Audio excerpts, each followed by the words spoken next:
So, imposter syndrome. That's why I clicked on this video, to figure out a little bit more about what that meant. So, what it really means is a psychological pattern in which person doubts their accomplishments or talents and has a persistent fear of being exposed as a fraud, despite evident success or external validation. Let's break that down a little bit. In layman's terms, it kind of means that, you're afraid that what you have to say isn't good enough for those people who are actually going to listen to it. And I think that's all here. That's all in the mind. Yeah, it's very true because the mind is true, and sometimes we follow it and sometimes we don't. Sometimes we realize that what we have in our mind is, just that little part of the ego or that fearsome or that inner child that's speaking, and it's trying to tell you something based out of past past ways of being, past ways of your upbringing, ways that you thought before, things that maybe kept you safe in a moment, and maybe now it doesn't really suit you, but you still listen to those words. So it's a conditioning that wants to protect you in the end, but it's pretty much protecting someone who you were in the past. So let's give a little idea about why I want to speak about this and why I chose this to be the title of my first video. So, imposter syndrome is something that I've been dealing with for months, maybe years. In a way, I think I did put myself out there a little bit, but I was completely inconsistent with it. And I never followed through, didn't get the reactions I wanted, wasn't able to break through with the crowd that I wanted to or get the feedback I wanted to. And yeah, sometimes it doesn't work out. So I put it all on pause, completely stopped it, and focus on other things, my career, my friends, my working out, but never really sharing any of the information that I truly wanted to talk about. And I found myself as I grew older and grew into the man that I am to this day, that there's so many things that I wanted to share. And I just didn't have the right audience. I didn't have actual people that I knew in my life that were interested in these particular things. And slowly but surely, you could have guessed it, these people were slowly, cut out from my life. And it's probably a bad word, but maybe set aside for a moment in time in my life to allow me to really reflect upon the things that I wanted to say. And I was came across this idea of the imposter syndrome being something that was totally in my way. And I was battling it day after day after day. How do I get it right? What am I going to say? What's the topic going to be? How am I going to set up the camera? What's the background going to be? Is this microphone the best thing to do to speak? And, you know, that's just that perfectionism coming into play, right? I know there's people that get in front of the camera every single day with a phone that's probably 10 years old, and they still say incredibly amazing things. So it's really truly only about the content, what you have in here that needs to go out there into the rest of the world. So I really applaud everyone and anyone who has already done that and has gotten past that fear, breaking through that wall of saying, I could care less what people say. Actually, you know, when it comes down to it, that comment section is either a lot of approval and a lot of, disapproval. And you can build upon the disapproval, of course, that's feedback. That's all it is. It's feedback and material for investigating your next video and taking the next step into the whatever comes next. So why is this imposter syndrome so important to break through? Because once you do, you've cracked open the floodgates and the pressure of the water is open and you've posted it, right? I I haven't done that yet. At this present moment, I am filming this video for probably the sixth time. The first was months ago, and then the last time was last week.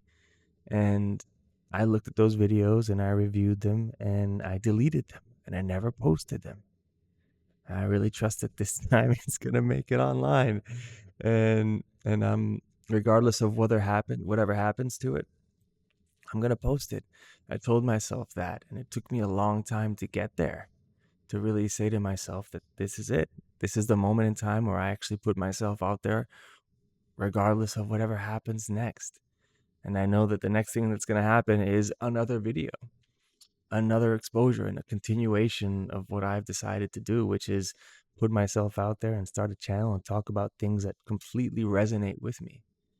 The idea of this channel was to compile all of the things, all of the wisdom, all of the knowledge, all of the experiences and perspectives that I've witnessed and gone through and come to understand, and share that with you, whoever you may be. And if it resonates with you, amazing.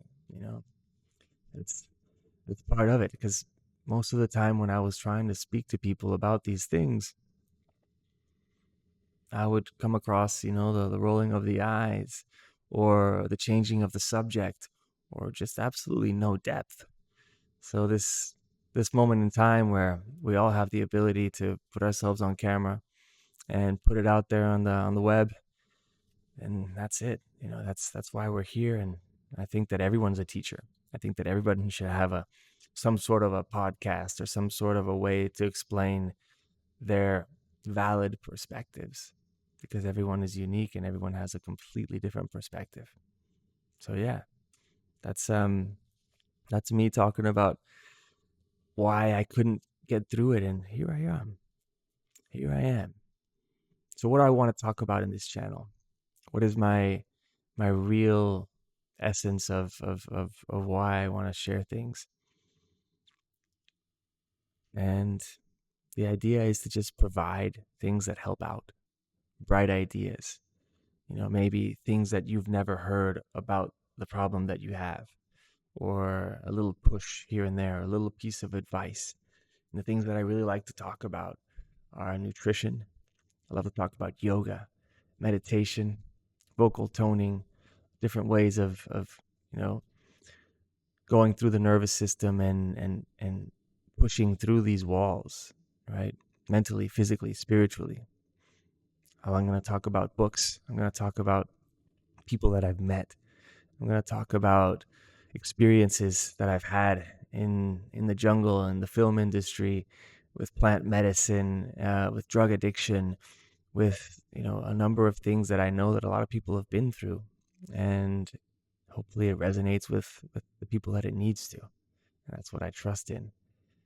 So I really want to start this video out with diving into a decision that I've recently made, which is to step clear or step aside, quit, whatever you want to call it, um, the film industry, right? And I guess I'm kind of still filming myself, and I don't want to call it an industry right now, but not the commercial film industry. That's the one that I want to release. That's the one that I really want to step away from. For the last 10 years, I I moved to Mexico City and I joined the film industry as a whatever I could do. And I kind of learned from the ground up to do a bunch of things. Started working in production, driving cars, and being an assistant to the producer, and just doing anything that I could get my hands on, from cleaning out walkie-talkies and making sure they were ready to go for the rental equipment, to translating scripts, to eventually assistant directing. I worked in costume, I worked in makeup assistant, I worked as a photography assistant. Eventually made my way into voice acting. And voice acting took me to the real dream, which I knew way deep inside I really wanted to do, which was acting. But I didn't really believe in myself. It took me years and years and years of being on set and being in that world and seeing other actors do what they do and seeing other actors do the shitty things that they do, realizing, okay, that's not what I'm going to do. And building up that confidence to say, okay, I want to do this. And to be honest, I didn't really do it. I was plucked into it. Somebody else caught me and said, hey, listen, I need a Yank. I need an American in Mexico that can ride a horse. Can you do that? Yeah, sure. I know how to ride a horse. I used to ride rock and roll. And he put me in this documentary, and I started my first on camera thing for a little battle reenactment sequence for USA versus Mexico, the Battle of El Carrizal. It was an amazing experience. I loved it. I got to be that toy soldier on a horse, flew us up to Chihuahua in the northern part of Mexico. It was it was a dream. It was, even though it was like, super low budget production, and um but for me that was it. That was that first step. And after that, the confidence grew. Everything after that was like, well, I can do this. I have the experience. I have the experience in acting. I did a lot of theater when I was a kid. I was never afraid of the stage. But it's different when you come into the professional realm, when you have to do the castings, when you have to do all this work. So fast forward a few years, I checked a lot of the boxes that I wanted to do. I was able to be on Netflix and Amazon and Apple TV, and albeit really small roles. I did what I wanted to do, and I got these small roles, and I got the experience. And to be honest, at the end of the day, I was happy with it. But at the end of a few more days, it wasn't enough. The dream that once was had transformed. And the reason why I initially dove into the film industry was because the corporate industry was killing me. I couldn't do it. I wasn't cut out for it. I wasn't made for that. And I thought back and I said, what was the thing that I loved the most growing up? And it was movies. The movies that educated me, the movies that showed me what honor was and valor was and courage was and respect was, and all these values, these educational values. And yes, of course, there was the fantasy and the action, and I was never really a fan of the comedies. They were always a bit too silly for me. But that nostalgia of realizing that a movie had such an impact on you and the way that your character was developed as you grew up. And then I compared that years later, after having been in multiple productions and multiple movies, multiple series, and realizing, man, I wouldn't recommend any of these shows to anybody. I didn't even watch them myself. I'd wait for the series to come out, wait for my episode to come out, fast forward my episode to my little piece, frame that, record that, and have it for my video reel so I could say I'd done something. Eventually try to give it to a producer, try to give it to somebody else to get into a better movie, right? But that was taking way too long. I realized that everything that I had been in, deep down inside, I couldn't relate to it. I wasn't proud of it. And most of them had to do with army and law enforcement and drugs and narcos and drama. Yeah, there was nothing to learn from any of those shows. It wasn't the film that I grew up with. It was 100% entertainment. So no value whatsoever. The only reason that those series were made was to be able to get enough views so they would get money to film another one to make more money. And that's it. There was no value behind any of them. No history, no nothing. Eventually, there was one movie that I did years ago that was a history movie, and I love history. I thought there's a lot to learn from it, a lot to unlearn from it. And that movie, man, I was so frustrated because it took about three and a half years for that movie to come out. It finally did a few months ago now, and I was waiting for that movie for so long, and I saw it, and yeah, I was proud of myself, proud of my acting, great, but the movie wasn't my favorite at all.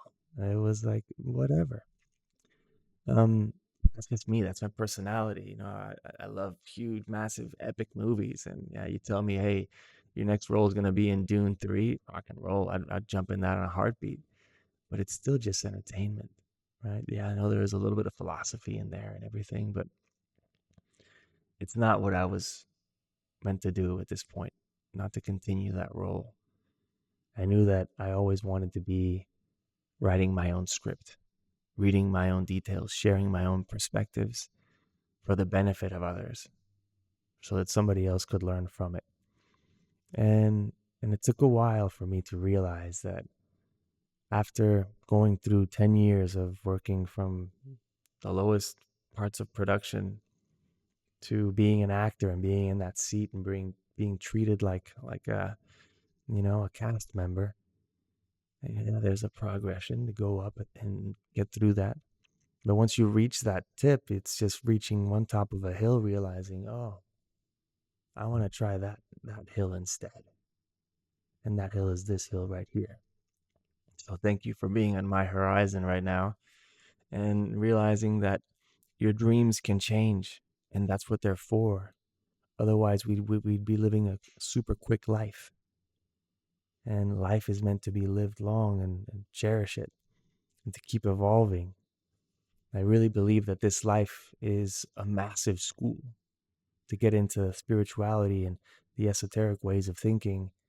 This is one of the most toughest schools in the universe, as they say. That we are here to completely learn and unlearn things that are perpetual for the eventual ascension of our souls, right? So we're here to learn so many different things.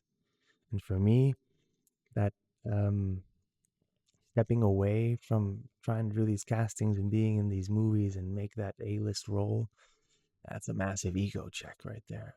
To say I'm done, you know. A few months ago, I was trying to get into this one talent agency for a couple of years, and I'd go and do the interviews and say, no, no, no, you're not ready yet. You're not ready yet. And finally, a couple of months ago, I went there and they said, rock and roll, let's go do this. And all you need is to take care of your paperwork, go back to the States, and get your visa settled again so you can come back and sign on with us. I was like, yes, let's go. That's it. I'm golden. The next gate has opened for me. I came back here to my mom's home and realized after a while I wasn't going back. And if you ask me, what am I going to do? I still don't know. But this is part of it right here.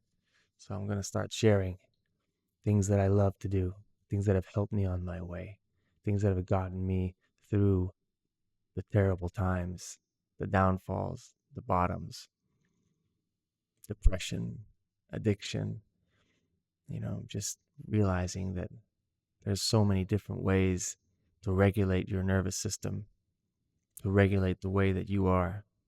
I want to talk about morning practices, routines, evening practices, how to start and how to rest your body and mind to prepare for whatever it is that's coming. I'm going to talk about yoga a lot. I'm going to talk about nutrition a whole lot. It's one of the most amazing things that really started to change in my life. It really took me when I was going from working behind the camera to in front of the camera. I realized that I had to take care of my body and the way that I looked. And to be honest, that was like the initial way that I started transitioning my diet. Was I need to look better. I need to look better. It wasn't really about the feeling better or anything. It was this egotistical way. But we live in a material world, right? So that's kind of where it starts sometimes in the physical part. The mental structure can't really change if the physical structure is not ready for it. So for me, it started off with a diet change, which eventually turned into a workout change and physical change, and then came yoga, and then came meditation, then came plant medicine. So many different things that eventually, you know, tracked to each other and opened up my consciousness, my awareness. So my first big thing was changing the way that I ate. And I remember back in 2020, or sorry, 2019, I saw this video, and it was on a documentary on Gaia TV. If you never heard of it, Gaia TV is like a Netflix for holistic wellness and conspiracy theories and pyramids and yeah, just a lot of meditation, a lot of yoga, a lot of talk about energy and quantum physics, a lot of different things and theories. that it's the educational side of the movie industry, the film industry. It's a Netflix for geeks in that sense, or yogis or meditators. And I remember watching this documentary, and it was about people that had fallen so hard that it would make anything that you're going through look like a piece of cake. And it not only showed them how they fell, but it obviously showed them how they rose. Not how they rose up to be where they were, but actually supersede where they were and go beyond. And one of the guys was called the Rich Roll. He's he was a ultra marathonist, and he did all these crazy races. And he showed his backstory, how he went from being some sort of a lawyer, I believe, in the film industry in California, and he wasn't taking care of himself. He was drinking alcohol, eating whatever, and all of a sudden one day he had a mild heart attack just going up a couple of flights of stairs into his regular office. And the doc said, "Listen, man, there's nothing I can really do to help you. There's no surgery, there's no pills, there's nothing like that. You have to change your lifestyle completely." And the first thing he did was recommend him to a nutritionist, which totally recommended a massive detox through juice therapy. And what that means is you just drink juices for like 3, 4, maybe 5 days, and it just cleanses out everything, the fibers, the nutrients, everything just washes out in the digestive system. And then after that, you start on the diet. And in his case, he was recommended a plant-based diet, which he'd never been on. And he started feeling, after weeks, a massive burst of energy. I think he was around mid-40s at the time. And then he started running, and he started swimming, and he started cycling, and that eventually turned into triathlons and ultra marathons and Ironmans and something called the Big Five, which is like 5 triathlons in 5 days around the islands of Hawaii, something like that, something crazy. But going to a heart attack going up a couple of flight of stairs to running ultra marathons, just based on the way that you eat, that clicked something for me. That's it. It's about what you eat, what you put inside your system. And I realized a lot more. It's not just about what you eat that you put inside your system. It's what you consume, what you read, what you listen to, the music that you listen to, the people that you talk to, who you interact with, the clothes that you put on your body, the synthetic fibers that are on your body, everything. There's so many things now in this technologically aware life that we live, that we're learning so much about the detrimental aspects of life that we thought were so normal, but are just holding us back. You didn't realize that the gauge of being able to feel amazing was there, because you just thought there was good and bad, sickness and health. But no, there's sickness, there's health, and there's ultra health, there's happiness, right? So I started to feel those differences. I started my plant-based nutrition diet or lifestyle in 2019. And yeah, there were times where I looked back and I had a chunk of meat and a piece of fish here and there, and my digestive system regretted it. And it was tough. It was real tough. In the end, you really have to stop going out to the places that you're used to going out to eat. You have to find new places. And back then in the city where I was, it was the eating out was not fun. You had to really cook it yourself, do your own work. Fortunately enough, there was a mass amounts of fruits and veggies in Mexico that was second to none. The variety was incredible, and I was able to just find places online that showed me how to eat, how to cook, how to get your proper nutrients. And then I started finding other people. I'm going to list these guys in the comments section below, just to link to a few things that totally changed my life, a few of the characters that I still follow to this day. And speaking about following, that's another thing that's really important about the consumption, right, that you take on. Most of us have had social media platforms for over a decade now, give or take. And the algorithm and what you put into that hasn't really changed. It really just goes by what you started off with. And if you don't physically go back into your social media platforms and start to curate those things, and it's just going to blast a bunch of stuff at you that maybe you have no idea you even cared for, but unconsciously you're scrolling through it, so it's coming in. It's taking some effect, and it's taking some of your energy with it. So one of my highest recommendations, for most of us who are are on our phones all the time, I don't want to say all the time because I try not to be, but really give it a curating session, and that can take weeks or months. Instagram, click on that follow, like how many people you follow. If you're following over 1,000 people, can you really follow 1,000 people? 1,000 accounts, right? I know not everybody posts everything every day, and some people don't even post it, and you're just following them. But truly, what are you getting out of it? Is it just stimulation? Is it actually something that benefits your life? And to be honest, a lot of them might just be friends or old friends or friends from high school that you don't even talk to anymore. So just click that unfollow button. If they want to reach out to you, they can. But if they don't mean anything in your life anymore, and it's great to just cut loose, get rid of some, some extra weight. And it's not just about cutting out. I remember doing that. It took me a few weeks to just go through my account and start unfollowing. I went from like 1,000 something follow people that I followed down to try to keep it under 100. Now that's my little limit. And you really just start to get rid of the things that an older version of you desired, right? An older version of you thought was cool or important at the time, or just stimulating.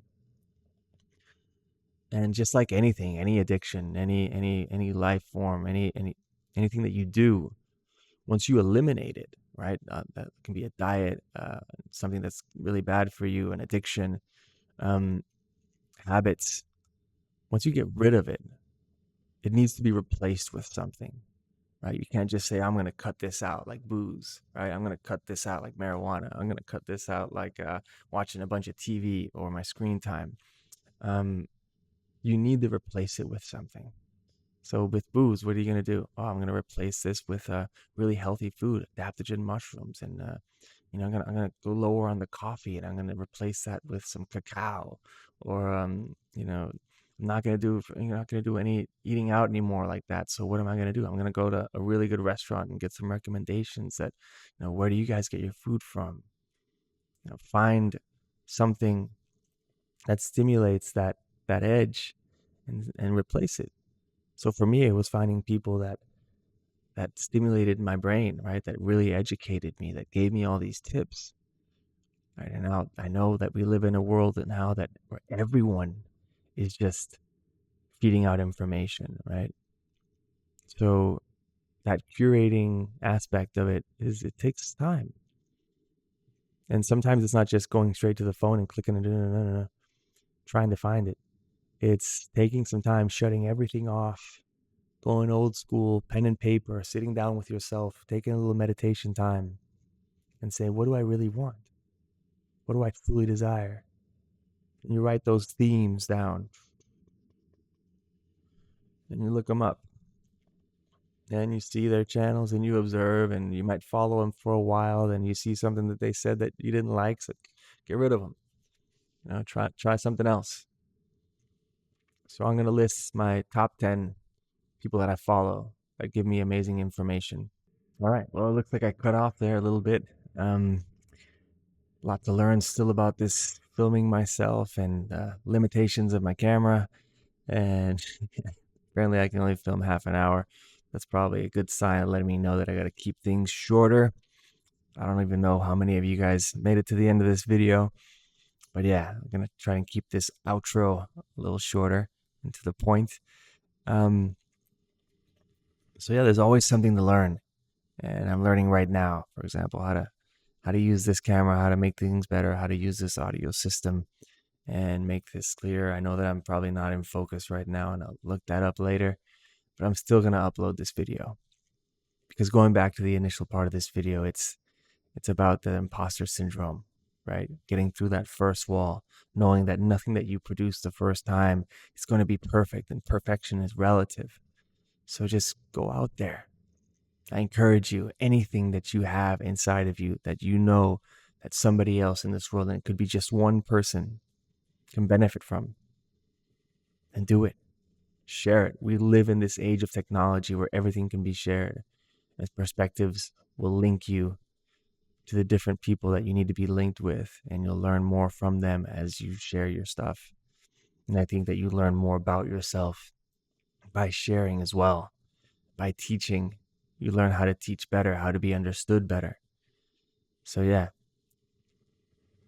I encourage all of you to share your wealth, share your grace, share your wisdom, your knowledge, your technology, your everything that you think that will benefit society in this world. Go for it. Do it. Even if it's just to make people happier. Hey, that's even probably the best one, right? Comedy.